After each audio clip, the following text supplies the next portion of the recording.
Hello everyone, I am Ravikant Dubey, Faculty of Biology. Welcome to the online platform of Media Tutorial, a premier institute for IT, JEE, NEET foundation pre and pre foundation. तो बच्चों, आज हम लोग nucleic acid वाले उसी sequence में आगे बढ़ते हैं कि न्यूक्लिक एसिड क्या होता है। ये तो हम लोगों ने कल पढ़ा ही था, लेकिन अब डीएनए आरएनए का नाम डीएनए आरएनए क्यों पढ़ा है, इसको भी आज हम लोग समझेंगे। तो लास्ट क्लास में हम लोगों ने डीएनए आरएनए के डेफिनेशन को देखा था कि what is DNA, what is RNA. तो हम लोगों ने बात किया था DNA is polymer of deoxynucleotide and RNA is polymer of nucleotide. तो ये दोनों को देखने के बाद फिर हम लोगों ने देखा था कि न्यूक्लियोटाइड के क्या क्या कंपोनेंट होते हैं। तो हम लोगों ने देखा था कि न्यूक्लियोटाइड के 3 कंपोनेंट थे, एक बेस, दूसरा शुगर और तीसरा फॉस्फेट। बेस में कौन सा बेस? हाँ, नाइट्रोजनस बेस। और शुगर में कौन सा शुगर? Pentose sugar. और फॉस्फेट तो फॉस्फेट ही था। तो हम लोग बात किए थे कि जो हमारा नाइट्रोजनस बेस है वो दो तरह के होते हैं। कौन कौन? Purine and pyrimidine. फिर हम लोगों ने बात किया था प्यूरिन कितने तरह का? दो तरह का। कौन कौन? Guanine and adenine. पाइरिमिडीन कितने तरह का? 3 तरह का। कौन कौन? कौन कौन? अरे साइटोसिन, थायमिन और यूरासिल। तो थायमिन किस में पाया था? सिर्फ डीएनए में पाया जाता था। और यूरासिल किस में पाया जाता था? सिर्फ आरएनए में पाया जाता था। हम लोगों ने आरएनए के थायमिन और यूरासिल के स्ट्रक्चर को भी देखा था, और हम लोगों ने बात किया था कि 5 मेथाइल यूरासिल इस केमिकल नेम ऑफ थायमिन। ये बहुत इंपॉर्टेंट है, इसको ये ध्यान रखने के लिए बोला था हमने। और फिर हम लोगों ने देखा था कि जो हमारा डीएनए है वो न्यूक्लियोटाइड किस तरह से बना हुआ होता है, किस तरह से न्यूक्लियोटाइड में कौन कौन सा बॉन्ड बना होता है। तो इसके बारे में देखा था।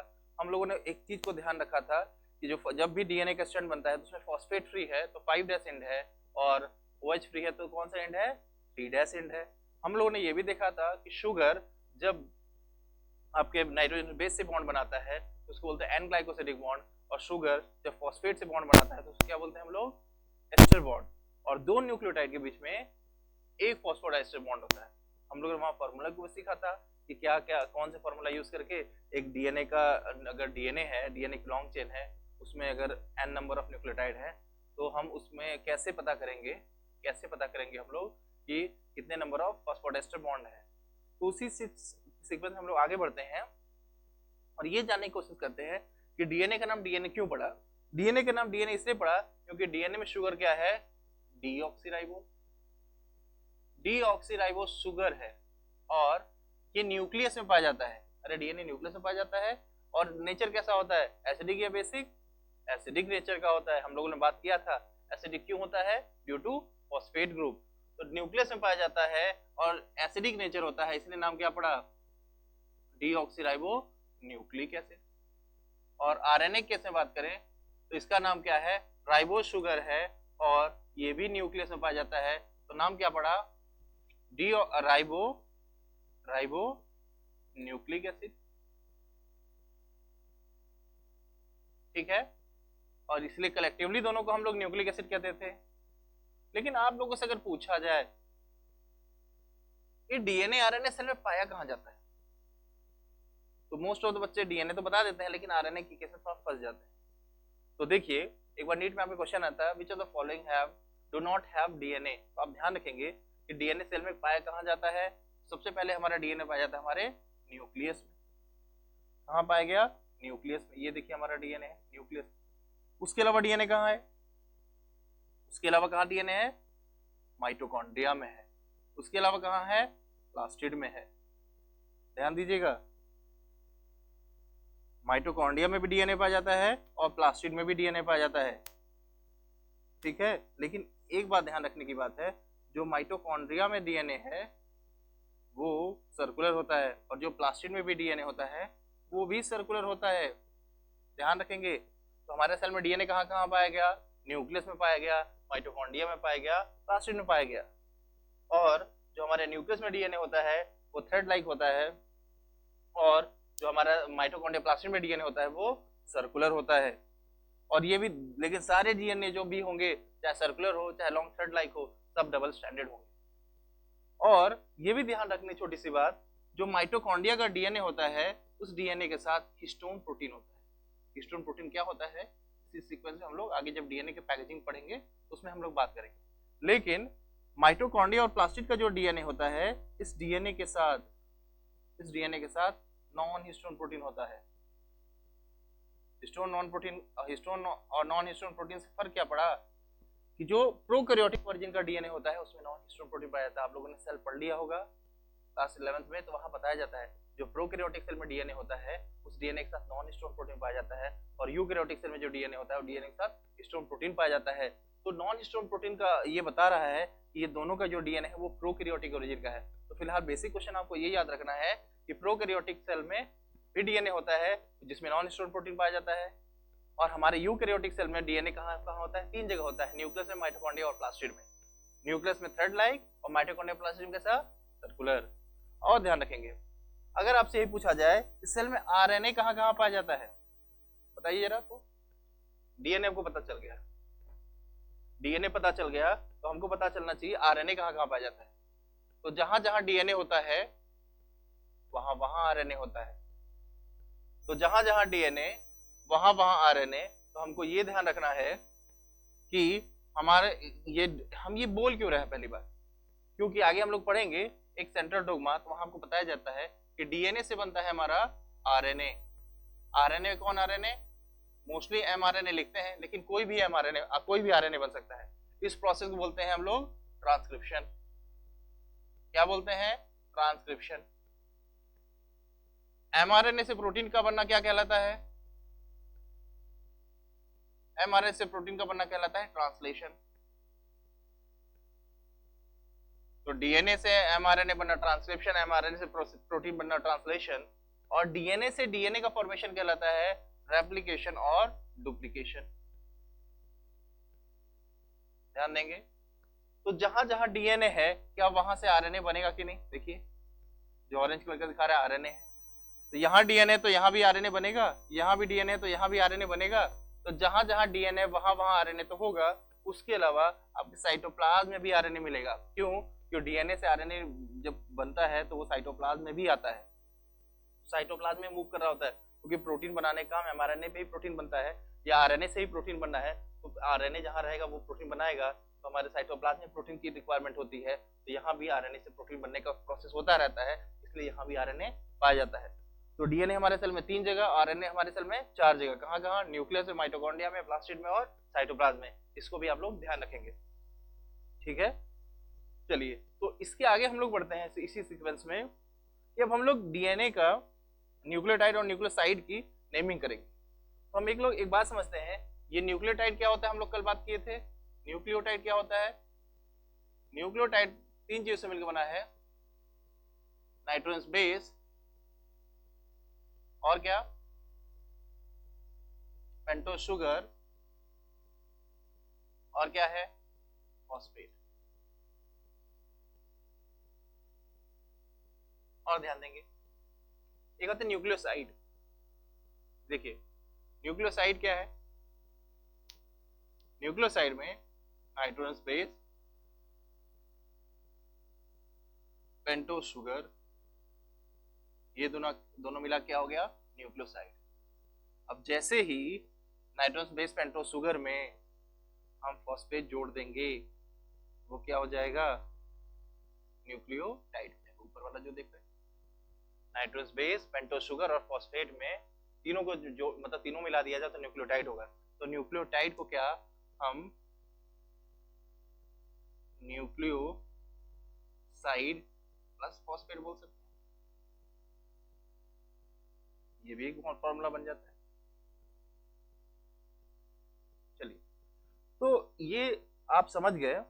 तो हम लोग अब हम न्यूक्लियोटाइड और न्यूक्लियोसाइड की नेमिंग पे चलते हैं, कैसे नेम रखेंगे और नेमिंग में क्या यूज करेंगे, इसको समझते हैं। लास्ट में, इस वीडियो के लास्ट में एक छोटा सा बड़ा इंटरेस्टिंग कॉन्सेप्ट बताएं। अभी आपसे एक क्वेश्चन पूछते हैं, आप तब तक आंसर सोचिएगा। ये बताइए कि जो एटीपी होता है, एटीपी एडेनोसिन ट्राइफॉस्फेट, इसमें शुगर होता है कि नहीं, ये सोचिए, इसको लास्ट में बताएं।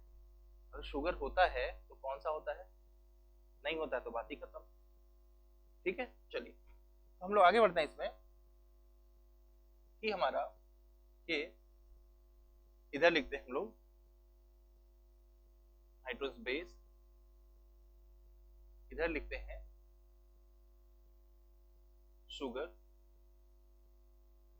और इधर लिखते हैं न्यूक्लियोसाइड, और इधर लिखते हैं न्यूक्लियोटाइड। ये बहुत आसान है। शुगर में हम अभी राइबोज शुगर लेके चल रहे हैं। ठीक, तो आपको छोटा सा एक फॉर्मूला याद रखना है। अगर न्यूक्लियो, इधर लिखते हैं इसको, अगर आपको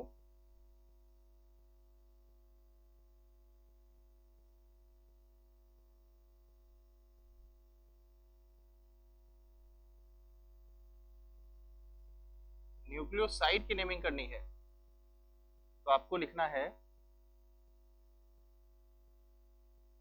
साइन और डाइन। अगर न्यूक्लियोटाइड की नेमिंग करनी है तो बस आपको लगा देना है लास्ट में आइलिक एसिड। बहुत छोटा सा और आसान सा कॉन्सेप्ट, फटाफट हो जाएगा। बस ध्यान रखिएगा, न्यूक्लियोसाइड है तो क्या लिखेंगे, लास्ट में साइन और डाइन लगा देंगे, और न्यूक्लियोटाइड लिखना हो तो क्या लिख देंगे, आइलिक एसिड लिख देंगे। चलिए, तो आगे हम लोग देखते हैं। तो सबसे पहला हमारा नाइट्रोजन बेस कौन सा है हमारा, सबसे पहला कौन सा है हमारा, हम लेके चलते हैं एडेनिन। ये एडेनिन, इसके साथ शुगर लगा दिया राइबोज। ठीक है, उधर राइबोज शुगर लगा तो ये न्यूक्लियोसाइड का फॉर्मेशन हो गया। जैसे ही नाइट्रोस बेस के साथ राइबोज शुगर लगेगा, इसका नाम बदल क्या हो जाएगा, देखिए अभी हम लोग बात की है एडेनोसिन में, क्या न्यूक्लियोसाइड में क्या लगा दिए, साइन लगा दिए। तो एडेनिन है तो इसका क्या नाम हो गया, एडिनोसाइन या एडिनोसिन। समझ गया बात, देखिए कितना आसान है। एडेनिन में साइन लगा दिए तो एडिनोसाइन हो गया।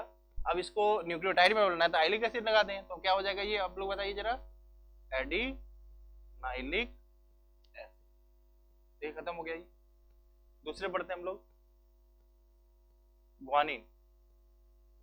चलिए आप लोग बताइए अब इसका नाम क्या होगा, ग्वानोसिन।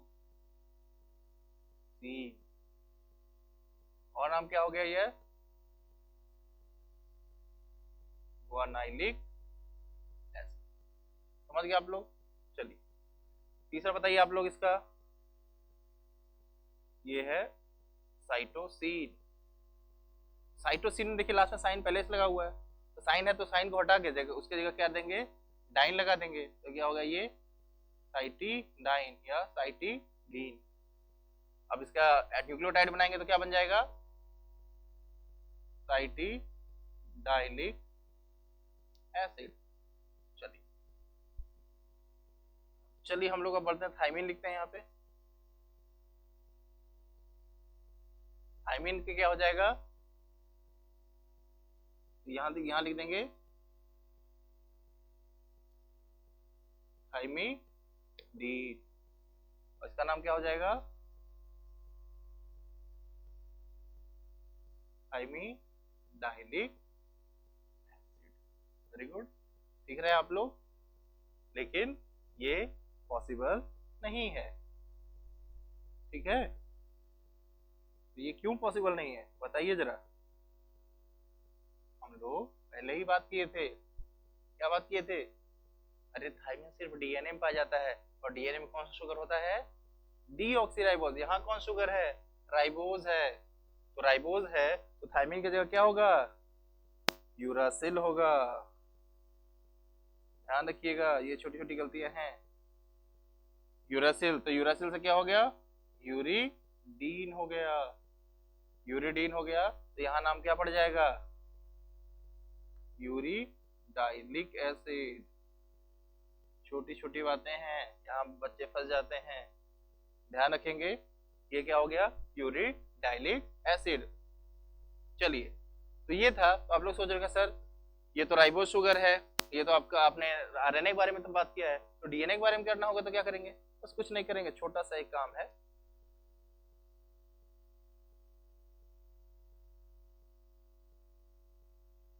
हम इसको रेफरेंस के लिए आप लोगों के लिए रखते हैं।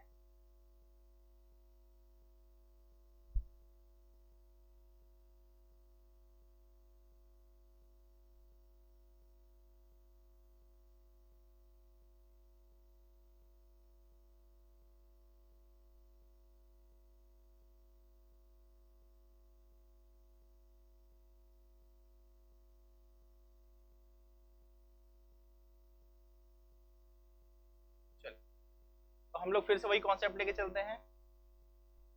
तो यहाँ पे देखिएगा जरा, अब हम लोग सेम वही काम करने जा रहे हैं, किसके लिए? अब हम लोग काम ये करने जा रहे हैं डीएनए के लिए। तो यहाँ नाइट्रोजन बेस हो गया, फिर से वही नाइट्रोजन बेस, इधर शुगर, शुगर कौन सा रहेगा? डीऑक्सीराइबोज, डीएनए की बात कर रहे हैं हम लोग। फिर यहाँ लिखेंगे क्या? न्यूक्लियोसाइड, फिर यहाँ क्या लिखेंगे? न्यूक्लियो। ठीक, तो हम लोगों ने जो दूसरा 2 लेक्चर पढ़े न्यूक्लिक एसिड का, उसके नेमिंग की बात कर रहे हैं। ये आपका 11th और 12th दोनों में कॉमन है। 11th में आपके बायोमोलिक्यूल में दिया हुआ है और 12th में आपका मॉलिक्यूलर बेसिस ऑफ इनहेरिटेंस में दिया हुआ है। तो ये पढ़ने से आपके 2 जगह की चीजें कवर हो जाएंगी, तो ध्यान रखेंगे इसको। तो नाइट्रोजनस बेस हो गया है, तो चलिए हम लोग पहले नाइट्रोजनस बेस, हम लोग का रूल क्या यूज करना है? न्यूक्लियोसाइड है तो साइन और डाइन लगाएंगे, और न्यूक्लियोटाइड रहेगा तो आइलिक एसिड। तो यहाँ हम एडेनिन लेके पहले चल रहे हैं। एडेनिन में शुगर लगा दिया डीऑक्सीराइबोज, तो हमारा क्या बन जाएगा बताइए जरा? एडिनोसिन। देखिए ध्यान रखेंगे, शुगर डीऑक्सी लग गया तो सबके स्टार्टिंग में लगेंगे डीऑक्सी। देखिए डीऑक्सी, डीऑक्सी क्या? एडिनोसिन। सबके स्टार्टिंग में डीऑक्सी लगाना ही लगाना है। और ये लिखेंगे डीऑक्सी एडिनाइलिक एसिड। बस सीख लीजिए इसको, फटाफट करते जाइए। दूसरा है क्या? ग्वानिन। ग्वानिन है तो क्या हो जाएगा? हम बस डी लिख रहे हैं, डीऑक्सी ग्वानोसिन। और यहां लिखेंगे डीऑक्सी ग्वानाइलिक एसिड। ठीक है, अब यहां तीसरा आ जाएगा साइटोसिन। तो यहां क्या हो जाएगा? Deoxy cytidine. और ये क्या हो जाएगा? Deoxy cytidylic acid. सेम उसी तरह, बस डी लगाते हैं, डीऑक्सी लगाते जाएंगे। और यहाँ पे चौथे पे क्या आ जाएगा? यूरासिल ना? नहीं, यूरासिल नहीं होगा, क्योंकि अभी हम लोग से क्या है, यूरासिल किसमें होगा? सिर्फ आरएनए में। तो यहाँ क्या होगा? थाइमीन होगा। थाइमीन होगा तो क्या हो जाएगा? Deoxy thymidine. देखो एक बार आरएनए वाला सीख गया तो कुछ बचा नहीं, बस डीऑक्सी ही तो लगाना है, और सब तो सेम है। बस वहां यूरासिल का ध्यान रखना है और यहाँ थाइमीन का ध्यान रखना है। तो ये क्या बन गया? Deoxy thymidylic acid. ठीक है, ध्यान रखेंगे इसका। इसमें भी कभी कभी क्वेश्चन आ जाते हैं। हम लोगों ने बात किया था शुरू में इसको पढ़ने से पहले कि हमको ये जानना था कि एटीपी भी कौन सा शुगर होता है। तो एटीपी भी कौन सा शुगर होता है, इसको जानने के लिए सबसे पहले बताइए एटीपी का फुल फॉर्म क्या होता है? एटीपी का फुल फॉर्म क्या होता है? Adenosine try phosphate. आंसर मिला आप लोगों को? कुछ हिंट मिला? एडिनोसिन किसमें है? अगर हम लोग इस वाले को देखेंगे, आरएनए में देखेंगे, तो एडिनोसिन कहाँ था? जब न्यूक्लियोसाइड बन रहा था किसका? आरएनए का। एडेनिन का न्यूक्लियोसाइड बनाते थे उसको एडिनोसिन बोलते थे, तो यहाँ एडिनोसिन हो गया। तो क्या अगर हम लोग एडेनिन का न्यूक्लियोटाइड लिखते हैं, जिसको हम एडिनाइलिक एसिड कहते हैं, जिसको हम लोग एडिनाइलिक एसिड कह रहे हैं, क्या उसको हम लोग एडिनोसिन मोनोफॉस्फेट बोल सकते हैं? ध्यान से देखिएगा।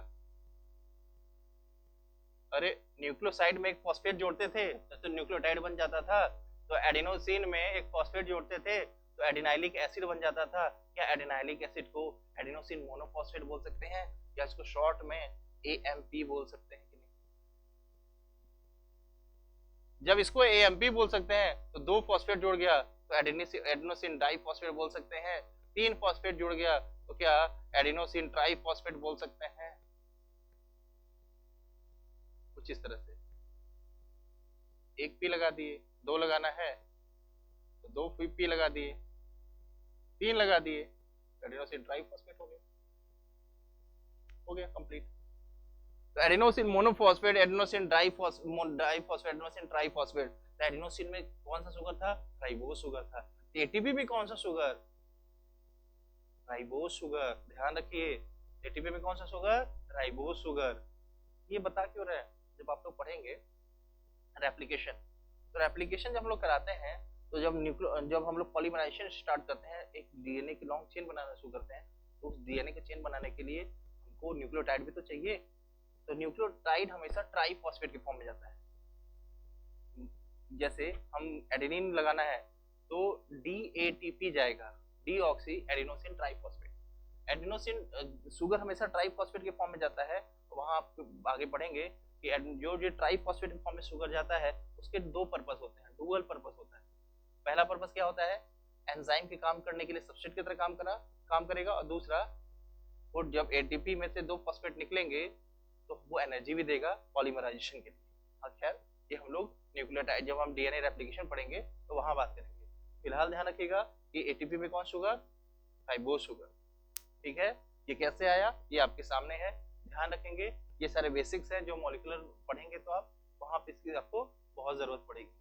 ठीक है, आज के लिए इतना ही, और हम लोग मिलते हैं और नेक्स्ट टॉपिक में और डिटेल में उसको पढ़ेंगे हम लोग। और बहुत अच्छे से, बहुत डिटेल में पढ़ने के लिए हमारे ऐप पे आइए, वहाँ पे सीक्वेंस में हर चीज दी गई है, बहुत डिटेल में डीबीपी के साथ दी गई है, और बाकायदे पीपीटी के साथ पढ़ाया गया है, आपको ग्राफिकली यूज करके उसको पढ़ाया गया है, जिसको पढ़ने में आपको और आसानी होगा, समझने में और आसानी होगा। ठीक है, तो आज के लिए थैंक यू, मिलते हैं नेक्स्ट क्लास में।